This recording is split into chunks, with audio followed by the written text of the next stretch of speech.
നമസ്കാരം. ഞാൻ നിങ്ങളുടെ സ്വന്തം ശരവൺ മഹേശ്വർ.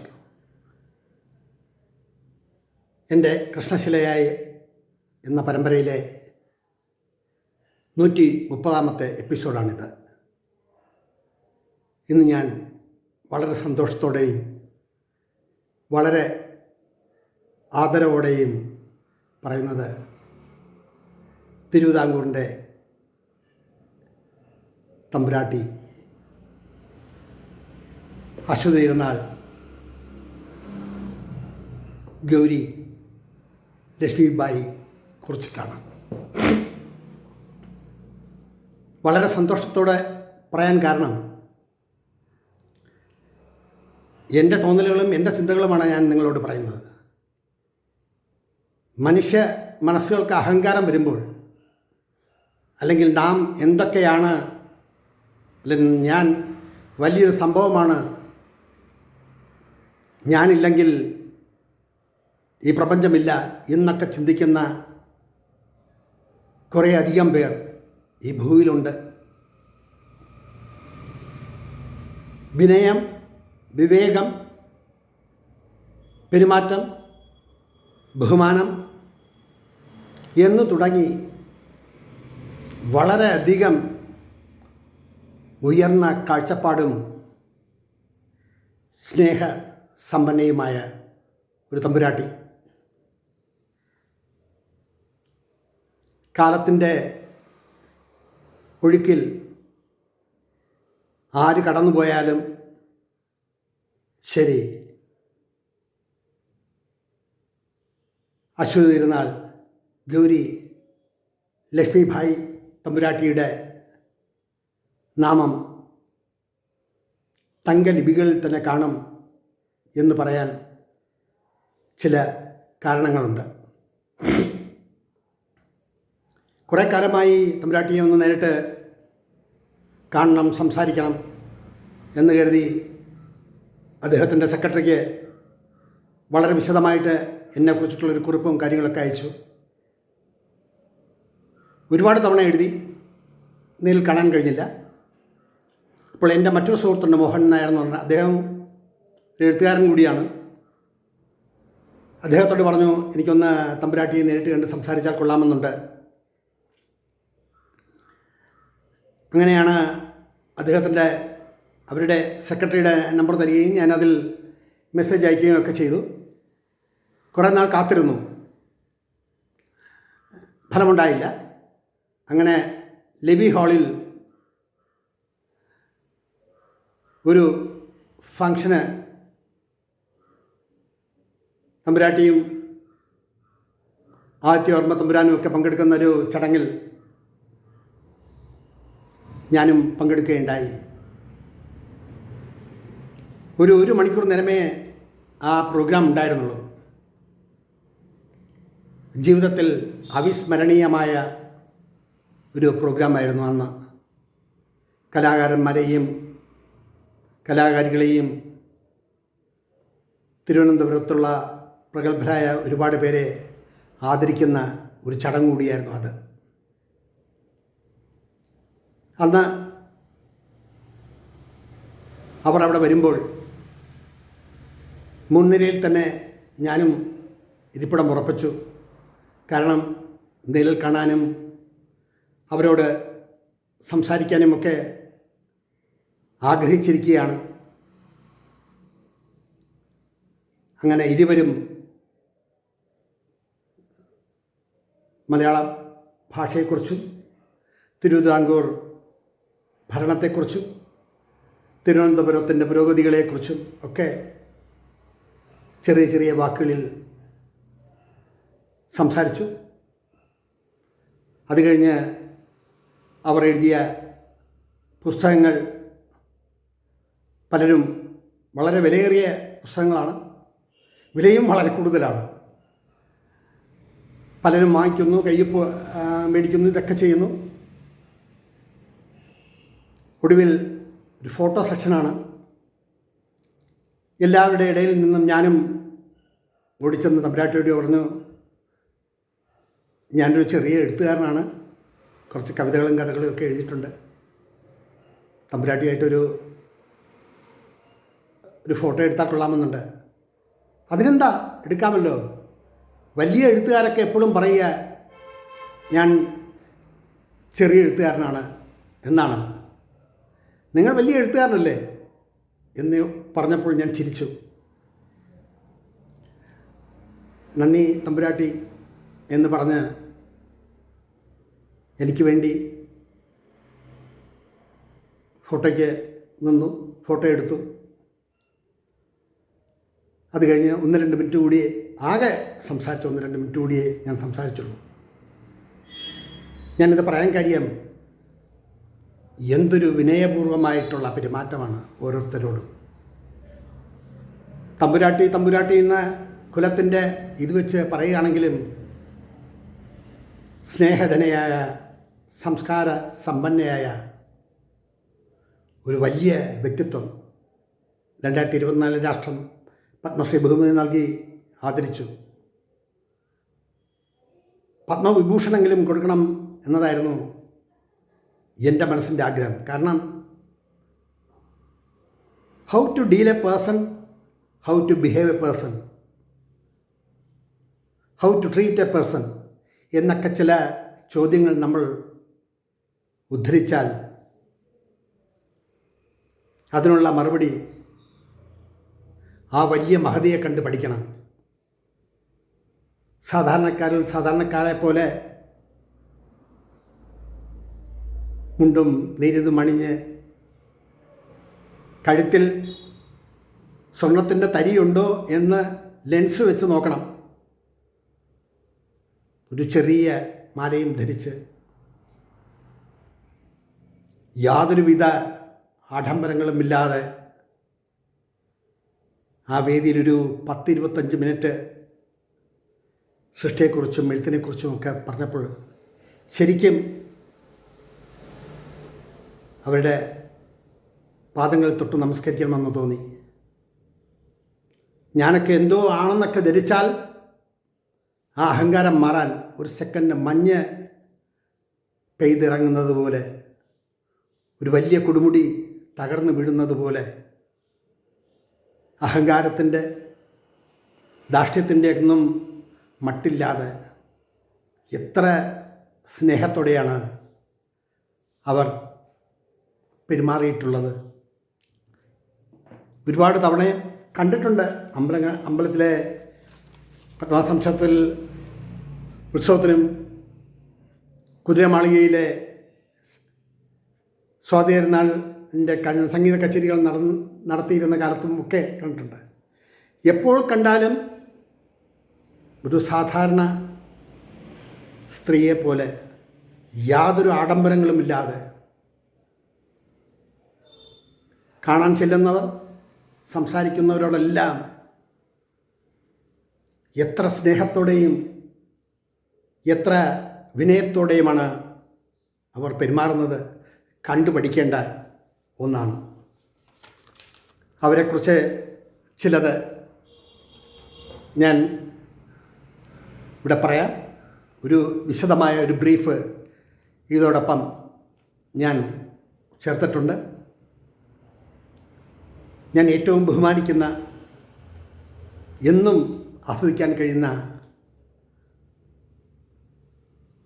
സ്വാതിരുന്നാൾ മഹാരാജാവിൻ്റെ കുടുംബം. ഇവിടെ രാജകുടുംബത്തോടുള്ള ഭയഭക്തി ബഹുമാനമല്ല പറഞ്ഞത്, മറിച്ച് അവരുടെ വിനയമായിട്ടുള്ള പെരുമാറ്റം അത് കണ്ടു പഠിക്കേണ്ട ഒന്നാണ്. മലയാളിയായ പ്രസിദ്ധ ആംഗലേയ സാഹിത്യകാരിയായ അശ്വതി തിരുനാൾ ഗൗരി ലക്ഷ്മിഭായ് തമ്പുരാട്ടി 1945 ജൂലൈ 4 തിരുവിതാംകൂർ രാജവംശത്തിൽ തിരുവനന്തപുരത്ത് ജനിച്ചു. 1992 എഴുതിയ തിരുമുൽ കാഴ്ചയാണ് ആദ്യ കവിതാസമാഹാരം. ശ്രീ ശബരിമല അയ്യപ്പ ചരിതം തമ്പുരാട്ടി ഇംഗ്ലീഷിലേക്ക് വിവർത്തനം ചെയ്യുകയുണ്ടായി. 150ഓളം കവിതകളും നിരവധി ലേഖനങ്ങളും എഴുതിയിട്ടുണ്ട്. The dawn 1994, Shri Padmanabha temple 1998, Tulasi garlands 1998, the mighty Indian experience 2002 എന്നിവയാണ്. 2004 പത്മശ്രീ ബഹുമതി നൽകി രാഷ്ട്രം ആദരിച്ചു. വിശദമായിട്ടുള്ളൊരു കുറിപ്പ് ഞാനിതിൽ ചേർത്തിട്ടുണ്ട്. ഇന്നും എൻ്റെ കയ്യിലുള്ളൊരു പുസ്തകമാണ് കേരള സംസ്കാരം ഒരു തിരനോട്ടം. പലപ്പോഴും കവടിയാർ കൊട്ടാരത്തിൽ പോയി കൊട്ടാരവും സ്വാതി തിരുനാളിൻ്റെ വിലപ്പെട്ട വസ്തുക്കളൊക്കെ കാണണം എന്ന ആഗ്രഹത്തോടു കൂടിയാണ്. അതും കൂടെ കണ്ട ശേഷം ഇങ്ങനെയൊന്ന് ചെയ്യാം എന്ന് കരുതി. അത് എന്ന് എപ്പോൾ നടക്കും എന്നൊന്നും പറ്റില്ല. എങ്കിലും ഒരു ജനതയെ തിരിച്ചറിയാൻ സഹായിക്കുന്ന അതിൻ്റെ കലയും സംസ്കാരവും കൂടിയാണ്. ഏറെ സമ്പന്നവും പ്രാചീനവുമായ നമ്മുടെ വ്യത്യസ്തങ്ങളായ കലാരൂപങ്ങളെപ്പറ്റി അശ്വതി തിരുനാൾ ഗൗരി ലക്ഷ്മിഭായ് ഇംഗ്ലീഷിലെഴുതിയ പുസ്തകത്തിൻ്റെ മലയാള പരിഭാഷ, ഹിന്ദു ജീവിതത്തിൻ്റെ നിർവചനങ്ങളെപ്പറ്റിയും കേരളീയ ആയോധന നൃത്തകലകളുടെ ഉദ്ഭവത്തെപ്പറ്റിയും വളർച്ചയെയും പറ്റിയും അസാമാന്യ ഉൾക്കാഴ്ചയോടെയും പാണ്ഡിത്യത്തോടെയും അവതരിപ്പിക്കുന്ന ഈ ഗ്രന്ഥം കേരള സംസ്കാര പഠനത്തിനുള്ളൊരു മികച്ച ആമുഖമാണ്. അവതരണ കലകൾ, നിശബ്ദ കലകൾ, ക്ഷേത്രകലകൾ, ക്ഷേത്രവാദ്യങ്ങൾ തുടങ്ങി നമ്മുടെ സംസ്കാരധാരയുടെ വ്യത്യസ്ത ഭാവങ്ങൾ ഇവിടെ വിശകലനം ചെയ്യപ്പെടുന്നു. ഇത് ഇംഗ്ലീഷിൽ എഴുതിയ ഈ സൃഷ്ടി പരിഭാഷപ്പെടുത്തിയത് ശ്രീകുമാരി രാമചന്ദ്രനാണ്. ഈ പുസ്തകം ഞാനൊരു 5 തവണയെങ്കിലും വായിച്ചിട്ടുണ്ട് ശ്രദ്ധാപൂർവം. മറ്റൊന്നും കൊണ്ടല്ല, കാലങ്ങൾക്ക് മുന്നോട്ട് പോകുമ്പോൾ നമുക്ക് ഒരുപാട് കാര്യങ്ങൾ പറയാൻ സാധിക്കും. കാലങ്ങൾക്ക് പിന്നിലോട്ട് പോകുമ്പോൾ അതിൻ്റെ വസ്തുതകൾ, അതിൻ്റെ ചരിത്ര പ്രാധാന്യം, അതിനെ പറ്റിയിട്ടുള്ള അവഗാഹമായിട്ടുള്ള രചനകൾ, അങ്ങനെ ഒരുപാട് കാര്യങ്ങൾ ഈ ഗ്രന്ഥത്തിൽ ഉണ്ട്. ഇത് പലവരും ഞാൻ വായിച്ചു. അതിനേക്കാൾ ഉപരി അവരുടെ പെരുമാറ്റം, തമ്പുരാട്ടി എന്ന ബഹുമാനപൂർവ്വം വിളിക്കുമെങ്കിലും അവരുടെ ലളിതമായിട്ടുള്ള ജീവിതം, ഓരോരുത്തരെയും അവർ കാണുന്ന രീതി, അത് ഓരോരുത്തരും കണ്ടുപിടിക്കേണ്ട ഒന്നാണ്. വിമർശനങ്ങൾ എവിടെയുമുണ്ട്, വിമർശനമില്ലാതെ ഒന്നുമില്ല. പക്ഷേ അവരുടെ അവശ്യമായ ഹൃദയപൂർവമായ പെരുമാറ്റം ഓരോരുത്തരും മനസ്സിലാക്കണം. പറയാൻ വാക്കുകളില്ല. സത്യത്തിൽ അന്ന് ആ 1 മണിക്കൂർ ഞാൻ ചെലവഴിച്ചത് ആയിരക്കണക്കിന് പ്രോഗ്രാമുകളിലും നൂറുകണക്കിന് ആൾക്കാരുടെ, പ്രഗത്ഭരുടെ, പ്രശസ്തരുടെ പ്രസംഗങ്ങളും എല്ലാം കാണാൻ കഴിഞ്ഞിട്ടുണ്ടെങ്കിലും എൻ്റെ ജീവിതത്തിൽ എപ്പോഴെങ്കിലും അഹന്ത തോന്നാം, മനുഷ്യ മനസ്സല്ലേ. പക്ഷേ ആ ഒരു പ്രസംഗം കേട്ട ശേഷം, അവരെ അന്ന് കണ്ട ശേഷം, അവരുടെ വാക്കുകൾ ശ്രവിച്ച ശേഷം ആയുരാരോഗ്യ സൗഖ്യത്തോടെ അവർ ഇനിയും ഒരുപാട് കാലം ഈ ഭൂമിയിലുണ്ടാകട്ടെ എന്നതാണ് എൻ്റെ ആഗ്രഹം. കേരള സംസ്കാരം ഒരു തിരനോട്ടം എന്നതിൻ്റെ പ്രിഫേസിൽ പോലും, അതിൻ്റെ ആമുഖത്തിൽ കുറേയധികം കാര്യങ്ങൾ പറഞ്ഞിട്ടുള്ളപ്പോഴും അതിൻ്റെ അവസാന ഭാഗത്ത് കൊടുത്തിരിക്കുന്ന ഈ വരികൾ എത്ര ശ്രദ്ധേയമാണ്. ശ്രീ പത്മനാഭസ്വാമിയുടെ കൃപാകടാക്ഷത്താൽ ഈ ഗ്രന്ഥത്തിലെ താളുകൾ പുരാതനവും അദ്ഭുതാവഹവും അവിശ്വസനീയവുമായ കേരള സംസ്കാരത്തിൻ്റെ വിഭൂതികളായി പ്രയാണം ചെയ്യുമാറാവട്ടെ എന്നുള്ള ആ 2 വരി മതി ആ വ്യക്തിത്വത്തെ നമുക്ക് ആദരിക്കാൻ. എത്രമാത്രം റിസർച്ച് ചെയ്താണ് ഇതിൽ ഓരോ കാര്യങ്ങളും എഴുതപ്പെട്ടിട്ടുള്ളത്. വേലൻ പാട്ടും അമ്മാനാട്ടം പാട്ടും പാണൻ പാട്ട്, ജീവിതത്തിൽ ഇതൊന്നും ഇതിലെ പകുതിയിലേറെയും ഞാൻ കേട്ടിട്ടുമില്ല, കണ്ടിട്ടുമില്ല. സത്യമാണ് പറഞ്ഞത്. അവിചാരിതമായി ഈ പുസ്തകം പബ്ലിക് ലൈബ്രറിയിൽ നിന്നും എടുത്തുകൊണ്ടുവന്ന് പല പ്രാവശ്യം ഇത് വായിച്ചപ്പോൾ മനസ്സുകൊണ്ടും ശരീരം കൊണ്ടും അവരെ പ്രണമിക്കണമെന്ന് തോന്നി. കാരണം അത്രമാത്രം അറിവ് നമുക്ക് പകരുന്നതാണ് ഈ സൃഷ്ടി. ഡെപ്ത് ഓഫ് നോളജാണ്. അത് എങ്ങനെ നിങ്ങളോട് പറയണമെന്നില്ല. ഓരോരുത്തരും ഈ സൃഷ്ടി വായിക്കണം. കേരള സംസ്കാരത്തെക്കുറിച്ചിട്ടുള്ള വളരെ വിശദമായിട്ടുള്ള ഒരു റഫറൻസ് ഗ്രന്ഥമാണിത്. എത്ര ലാളിത്യത്തോടുകൂടി ഇത് എഴുതപ്പെട്ടിരിക്കുന്നു എന്നതിലാണ് അതിശയം. അതുപോലെ ഓരോന്നിനെക്കുറിച്ചും ഉള്ള വ്യക്തമായിട്ടുള്ള അവലോകനങ്ങളും അതേക്കുറിച്ചിട്ടുള്ള ഇത്രമാത്രം ചിത്രങ്ങളും ഓരോ കലാപരമായിട്ടുള്ള മൃദംഗവും ഉടുക്കും ചെണ്ടയും അങ്ങനെ നിരവധി വാദ്യോപകരണങ്ങളെക്കുറിച്ചും. സത്യം പറഞ്ഞാൽ ഞാനൊക്കെ ഇനിയൊരു 100 വർഷം ജീവിച്ചാൽ പോലും ഇതുപോലത്തെ ഒരു സൃഷ്ടിയൊന്നും എഴുതാനും കഴിയില്ല, ചിന്തിക്കാനും കഴിയില്ല. കാരണം അത്രമാത്രം സ്പർശിക്കുന്ന ഒന്നാണിത്. അതാണ് ഞാൻ പറഞ്ഞത്, ഹിമാലയം പോലെ നമ്മൾ ഉയർച്ചയിലാണെന്ന് ധരിക്കുമ്പോൾ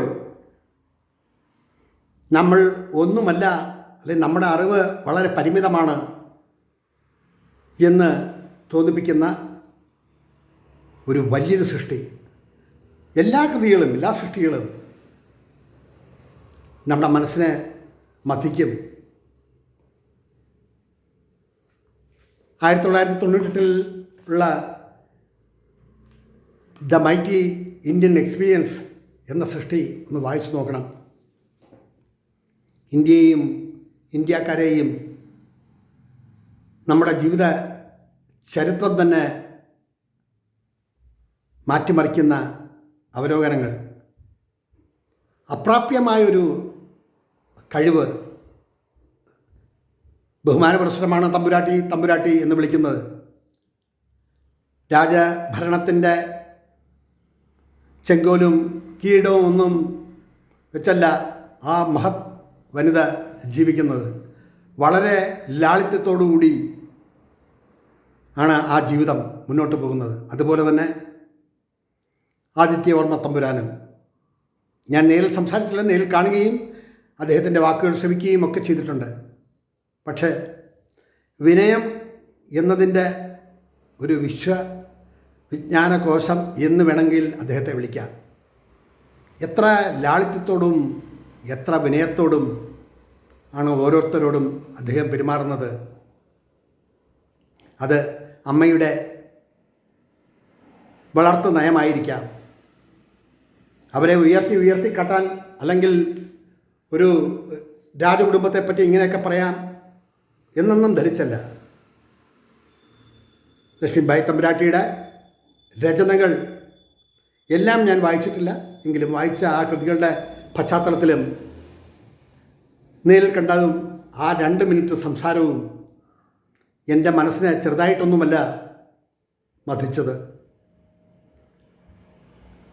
മനുഷ്യ മനസ്സല്ലേ, അത് എങ്ങനെയും മാറിയും ഇരുന്നും ഒക്കെ ചിന്തിക്കാം. ആ ഒരു നേർക്കാഴ്ചയും ആ ഒരു 2 മിനിറ്റ് നേരത്തെ ആ സംഭാഷണവും എൻ്റെ മനസ്സിൽ ഉണ്ടാക്കിയ ചലനങ്ങൾ ചെറുതൊന്നുമല്ല, വലിയ മാറ്റമാണ്. വലിയ മാറ്റം എന്ന് ഞാൻ ഉദ്ദേശിക്കുന്നത് ചിന്തയ്ക്ക്.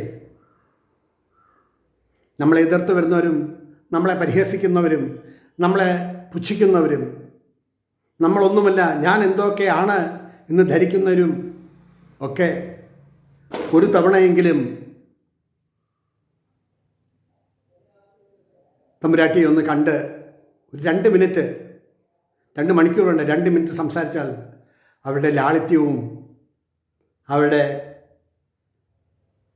സ്നേഹോഷ്മളമായ പെരുമാറ്റവും നമ്മളെ അത്ഭുതപ്പെടുത്തും എന്നുള്ളതിൽ യാതൊരു സംശയവുമില്ല.